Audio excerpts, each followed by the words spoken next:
Crise ukrainienne, livraison des F-16 à Kiev, Washington dans la logique hégémoniste. Telle est notre grande interrogation.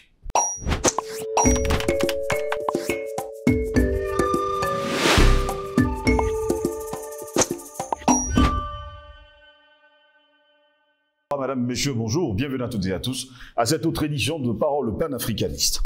La livraison d'avions de combat F-16 signera-t-elle le tournant militaire de la guerre en Ukraine? Symboliquement, Volodymyr Zelensky a obtenu gain de cause sur ces aéronefs de fabrication américaine réclamés par Kiev avec assistance depuis plusieurs semaines. Après s'y être refusé, Joe Biden a fait savoir le vendredi 19 mai dernier aux dirigeants du G7 qu'il donnerait son feu vert à la livraison par les Occidentaux d'avions de combat à l'Ukraine, dont les F-16.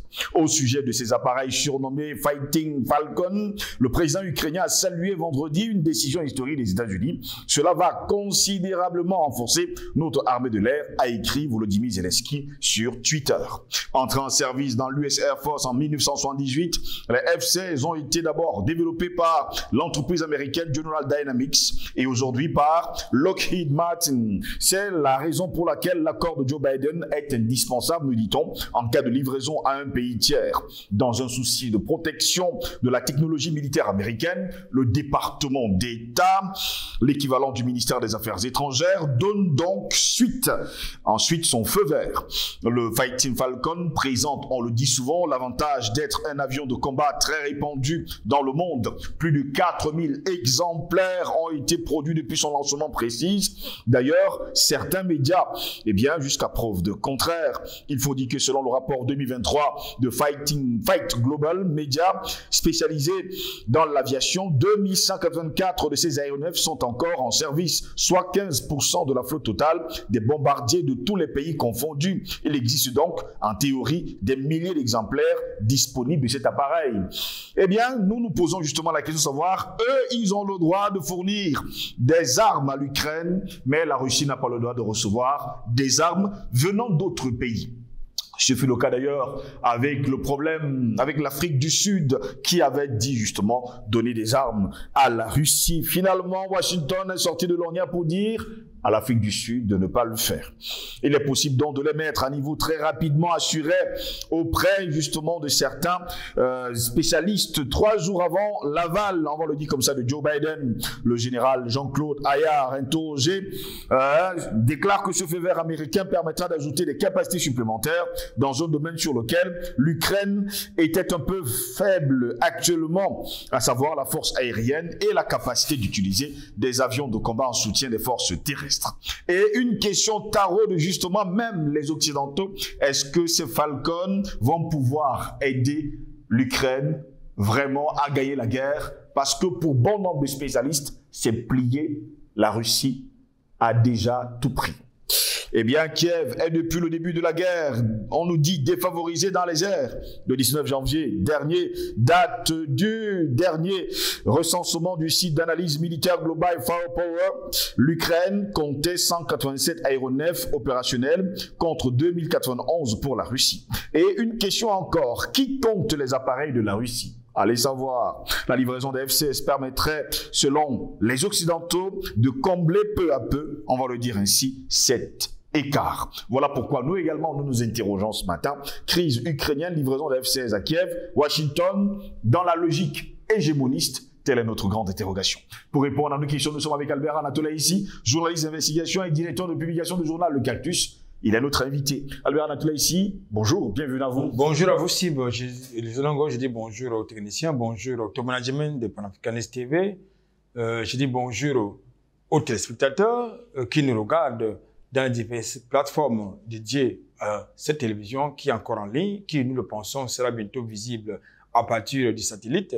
Je dis bonjour à l'Afrique, bonjour au monde, bonjour à la diaspora africaine, je parle de la diaspora responsable, constructive et qui croit, qui pense que l'Afrique, c'est le continent d'avenir. Pas pour les autres, mais le continent d'avenir de la Genèse et du peuple africain. Comme je l'ai dit, je voudrais commencer comme à mon habitude par un coup de gueule. Monsieur Tizolongo, de plus en plus, nous constatons dans mon pays, le Cameroun, que mes compatriotes sont victimes de pratiques racistes et xénophobes. Dans les entreprises gérées par les Français, les Libanais, par les Chinois, les Pakistanais, entre autres. C'est-à-dire, ils sont maltraités. Je voudrais, pour laisser mon propos, vous plonger dans 2 éléments ou 3 éléments factuels.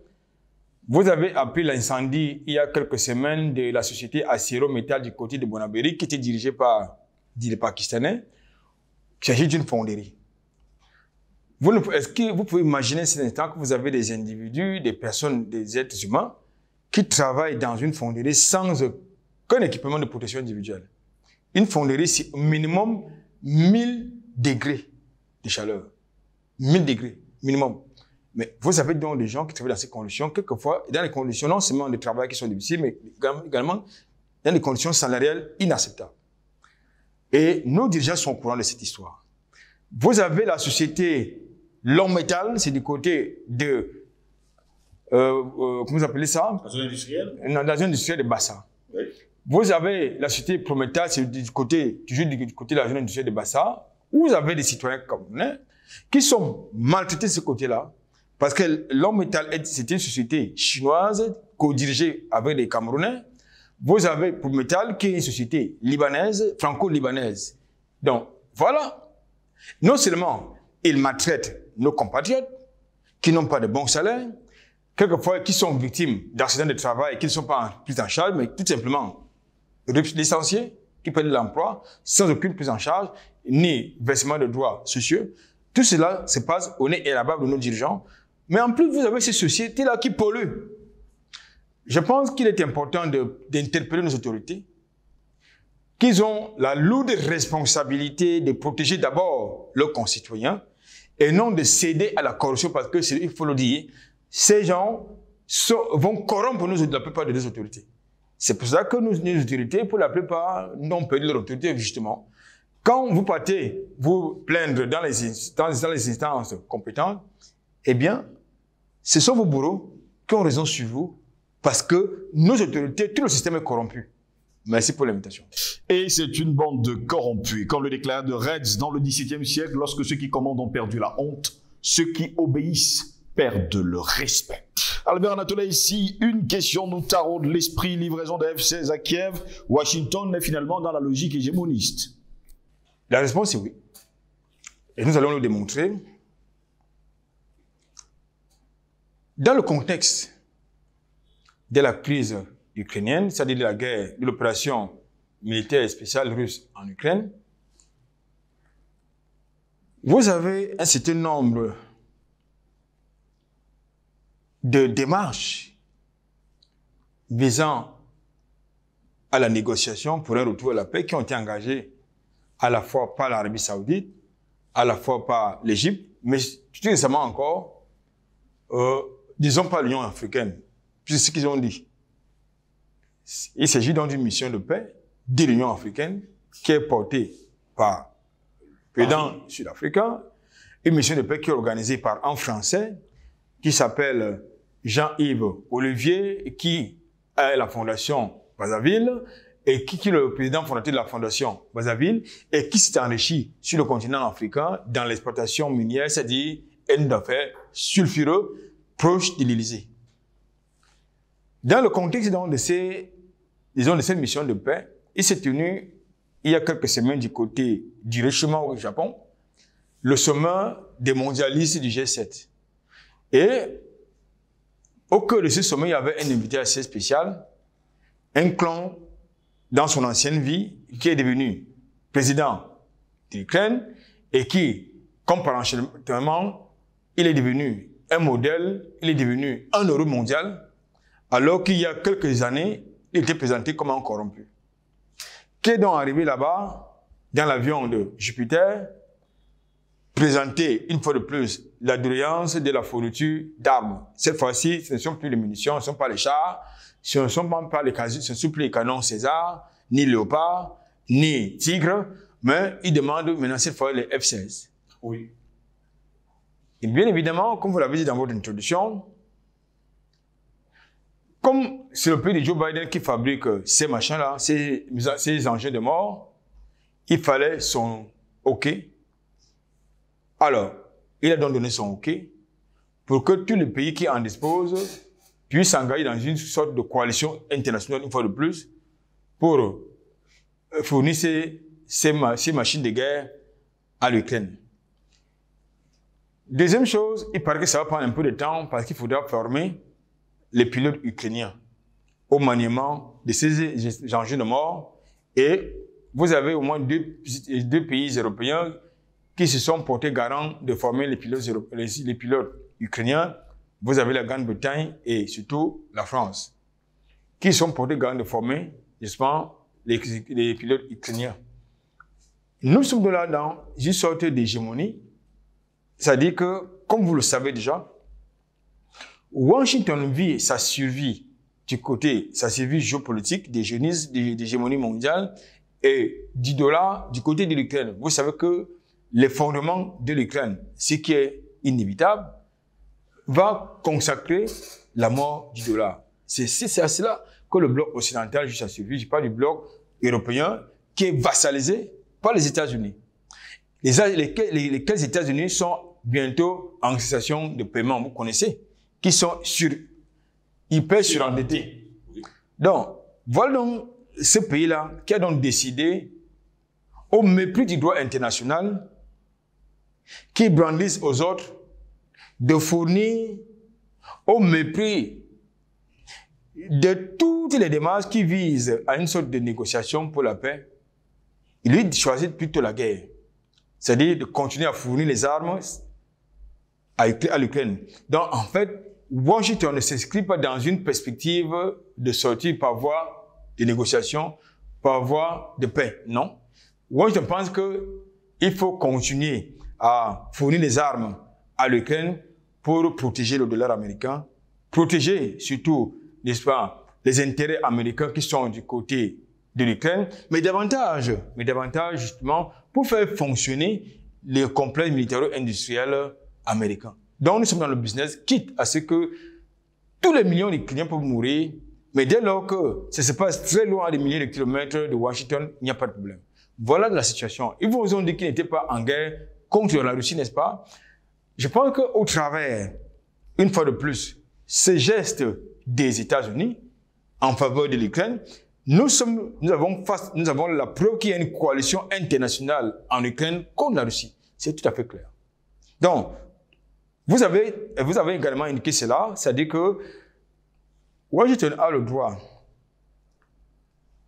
non, c'est octroyé le droit, n'est-ce pas, d'organiser des guerres sur toute la planète Terre où ça le chante, de tuer des millions de citoyens au monde, sans jamais emporter la responsabilité. Washington a même le droit de fournir les armes à qui il veut, mais un autre pays n'a pas le droit de le faire. Vous comprenez donc que dans ce contexte-là où vous avez quelqu'un qui a l'arrogance de s'octroyer, n'est-ce pas, le titre ou le statut d'impérialiste mondial, il nous faut un nouveau monde. Un autre ordre mondial doit naître, c'est-à-dire la multipolarité. Il faut un autre multipolaire pour amener Washington à descendre de son parapluie, justement, d'arrogance. Pendant ce temps, puisque Washington veut voir l'Ukraine dans la guerre et veut continuer à financer cette guerre, à quoi sert finalement cette mission de paix de l'Afrique en Ukraine et surtout du côté de Moscou? Mais je pense qu'il s'agit d'une mission plus symbolique. Je pense qu'il s'agit d'une mission symbolique pour que les uns et les autres ne disent pas certainement qu'on n'a pas donné la chance à la paix. La preuve, c'est que c'est l'Élysée qui organise cette mission de paix au travers un cabinet noir qui s'appelle la Fondation Brazzaville, qui fournit les armes, qui vous parle de paix sur la table, mais sur la table fournit les armes à l'Ukraine, va même former, va continuer de former justement au maniement des armes de l'OTAN, les soldats ukrainiens. Donc nous sommes dans l'imposture, dans l'hypocrisie, la duplicité. C'est la manipulation des opinions. Donc s'il s'agit d'une mission symbolique, la preuve c'est que pendant que cette mission est annoncée, du côté d'Ukraine, Washington donne son feu vert pour qu'on refourgue à l'Ukraine ces armes, les armes qui sont justement fabriqués aux États-Unis. Ça veut dire qu'en fait, du point de vue diplomatique, Biden veut faire comprendre qu'il ne veut pas la paix, il veut la guerre. C'est ça qui est la question. Du point de vue diplomatique, à langage diplomatique, ça veut dire que lui, il veut la guerre, pas la négociation. En ce moment-là, est-ce que l'Occident ne vient pas de se trahir en déclarant haut et fort, c'est nous qui sommes au cœur de cette guerre? Mais je pense qu'ils n'ont jamais rien accepté. Ils n'ont jamais rien assumé d'ailleurs. Donc, ils vous ont dit qu'ils ne sont pas dans la co-belligérance. Mais c'est quoi un co-belligérant? Un co-belligérant, c'est pas seulement celui qui est au front pour faire la guerre à côté, je crois, d'un ami contre un ennemi en face. Mais un co-belligérant, c'est également celui-là qui donne à son ami les moyens pour combattre l'ennemi. Donc, moi, ça m'amuse lorsqu'ils prétendent ne pas être des co-belligérants. J'ai l'habitude de faire comprendre que la Russie, c'est un pays très, très pacifique. Il s'agit quand même d'un pays il s'agit quand même d'une puissance nucléaire, la Russie. Mais jusqu'ici, on s'est rendu compte que Moscou fait preuve de beaucoup de tempérance. Il y a quelques jours, vous avez entendu parler d'une incursion armée dans la région de Belgorod. C'est-à-dire qu'il s'agit des combattants qui viennent du territoire ukrainien et qui sont présentés comme étant les Ikros russes, qui vont aller combattre, qui sont en territoire russe pour aller combattre, pour aller commettre les forfaits. Bon, d'après les dernières informations, justement, ces tendus et ces pelés ont été neutralisés, ainsi que leur arsenal de guerre. Bon, voilà donc la logique. C'est-à-dire, ils vous disent une chose et font tout le contraire de ce qu'ils disent. Ils ne sont pas co-belligérants, mais il faudrait quand même les armes à l'Ukraine, forment les soldats ukrainiens chez eux, même pas en territoire ukrainien, mais chez eux. Ils envoient des mercenaires en Ukraine. C'est connu. Mais ils vous disent qu'ils ne sont pas co-belligérants. Vous pensez qu'ils sont sérieux? Ils ne sont pas du tout sérieux. Donc, nous sommes dans la co-belligérance. Dans tous les cas, nous prenons acte, nous observateurs, les observateurs, moi, je ne me présente pas comme étant de la communauté internationale, parce que je ne sais pas ce que c'est. Moi, je pense que nous prenons acte, nous les observateurs, de l'imposture, de la démagogie, mais surtout de la duplicité du bloc occidental. Albert Anatole Haïssi, Poutine en son temps a déclaré fort, l'Occident ne veut pas la paix, l'Occident n'a jamais aimé la paix. Jusqu'à preuve de contraire, on a l'impression que la Russie est contre tout l'Occident entier. Mais c'est un fait. Ne mettons pas les éléments, ne plaçons pas les événements dans le contexte de l'opération militaire spéciale actuellement en cours en Ukraine. Allons plus loin. Oui. Lors de la chute du mur de Berlin, dans le contexte qu'on a appelé la fin de la guerre froide, oui. Mais vous avez quand même entendu parler du traité de Varsovie, qui devait consacrer non seulement la balkanisation, si vous voulez, de l'ex-Union soviétique, de l'ex-bloc soviétique, mais également consacrer le démantèlement de l'OTAN. Mais nous sommes en 90, n'est-ce pas? Mais de 90 à 2023, est-ce que l'OTAN a maigri ou bien plutôt plus du volume? Pas plus de volume. Alors, en renforçant davantage ses positions dans les frontières avec la Russie. C'est-à-dire, ils ont posé des actes de provocation, des actes d'annexion. Ils ont même voulu, je veux dire, ils ont exclu la Russie. Ils ont exclu la Russie dans le bloc de l'Union européenne. Ça veut dire que, de tout temps, la Russie a toujours été considérée comme un ennemi par tout le monde de ce côté-là. Donc, ils n'ont jamais voulu la paix. Les accords de Minsk 1 et Minsk 2, ça avait quelle vocation? Ça avait vocation, justement, à faire de l'Ukraine, du moins de l'Ukraine, une sorte d'État tampon. C'est-à-dire qui ne devait pas entrer dans le giron de l'OTAN, ni de l'Union européenne. Mais que s'est-il passé?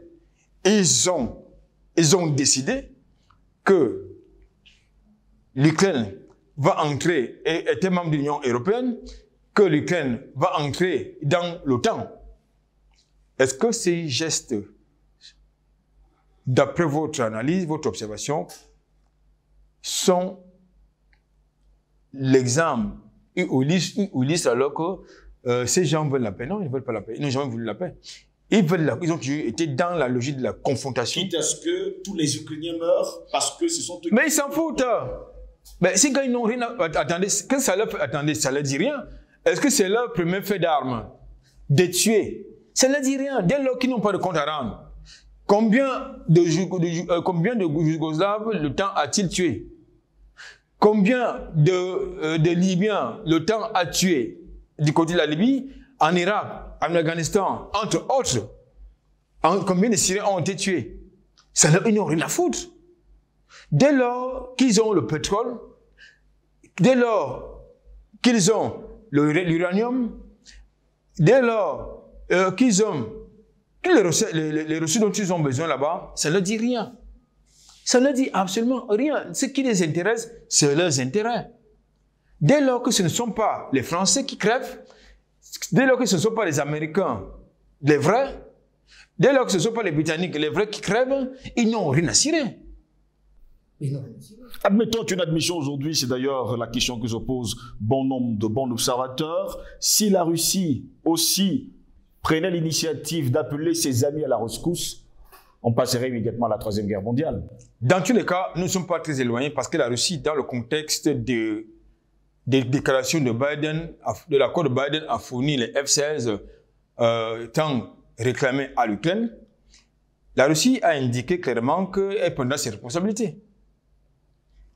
Et elle va carrément déclarer la co-belligérance du bloc occidental. Et vous savez que si la Russie franchit le pas, nous entrons dans la Troisième Guerre mondiale. Parce qu'il y a des amis de la Russie qui ne vont pas laisser la Russie, n'est-ce pas, se démener, se faire agresser comme c'est actuellement le cas. Mais ils savent, et ils oublient qu'au-dessus de la Russie, vous avez également les BRICS. Et les BRICS, c'est pratiquement 3 fois plus que le G7. Donc, parmi ces pays membres des BRICS, vous en avez qui sont des puissances nucléaires. Donc, je pense que, est-ce que l'Union européenne, avec son arsenal, je veux dire, désuet, son arsenal vieillot, va pouvoir tenir dans une guerre de longue durée? Je ne pense pas.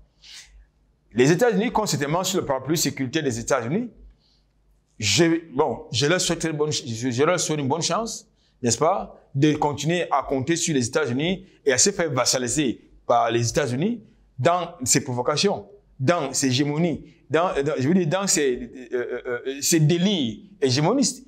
Je leur souhaite bien le bonheur. Mais ce qui est important pour nous, les Africains, et pour le reste du monde, c'est qu'aujourd'hui, le monde unipolaire qui a été imposé au reste de la planète par les États-Unis est mort. Ce n'est plus... c'est une question de temps. Le monde unipolaire incarné par les Washington s'est terminé. Le monde multipolaire est là sous nos yeux, c'est en train de se construire. Ils sont en train de jouer leur survie du côté de l'Ukraine. Mais ils savent, les analystes sérieux savent que l'Ukraine ne peut pas tenir face à la Russie. Si la Russie faisait une guerre, ne faisait pas une guerre par objectif, on ne parlerait plus de l'Ukraine. Mais parce que la Russie ne fait même une guerre par objectif, c'est-à-dire par cible, qu'on peut encore parler, n'est-ce pas, d'une probable victoire ukrainienne. Ce qui est dit conscient de notre point de vue du délire, parce que ces analystes oublient que la Russie c'est une puissance nucléaire et que l'arsenal de guerre, n'est-ce pas, russe est de loin supérieur à celui de l'Ukraine. Même comme ils envoient leur arsenal de guerre du côté de l'Ukraine, jusque-là, la Russie tient. Avant de sortir de cette édition de Parole panafricaniste, parlons justement d'arsenal militaire et surtout d'arsenal de guerre. Les F-16 sont entrés en service en 1978 et les experts déclarent qu'il faudra quelques jours pour les remettre sur pied. N'est-ce pas, on va le dire comme ça, un arsenal vieillot qui doit être envoyé à l'Ukraine? Écoutez, c'est... Ou bien c'est juste des mots de propagande? Non, c'est pas un discours de propagande. Vous savez, vous pouvez avoir la technologie, mais quelquefois, quelqu'un peut modifier la technologie initiale. En tout cas, qu'est-ce que soient les machines vieillottes, ça reste et ça demeure, n'est-ce pas, des armes, des enjeux de mort. ça veut dire que c'est opérationnel. Parce que si ce n'était pas opérationnel, on n'en parlerait pas.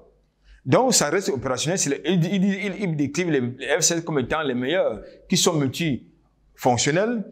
Donc, ça veut dire que ça peut faire plusieurs missions, plusieurs tâches, à la fois de reconnaissance, de combat, au sol comme en l'air. Donc, ça veut dire que c'est opérationnel si j'en parle. Donc, je pense qu'aujourd'hui, la question n'est pas là.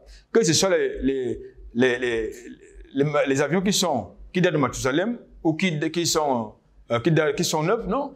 Il s'agit tout simplement, ce qui est important également, c'est l'acte, l'engagement multilatéral. Il n'y a pas de l'engagement opérationnel, oui. L'engagement militaire autour n'est-ce pas, contre la Russie. Je parle de cette coalition internationale contre la Russie, qui ne veulent pas assumer, ils ne veulent pas qu'on parle de code belligérant. Mais l'exemple est là que l'OTAN, les États-Unis, l'Union européenne combattent contre la Russie en Ukraine. L'exemple, c'est là.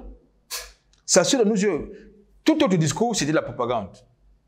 Et puis, ils ont prétendu que la Russie a menti en déclarant que ce sera une guerre courte. Là, sauf si quelqu'un va me prouver le contraire.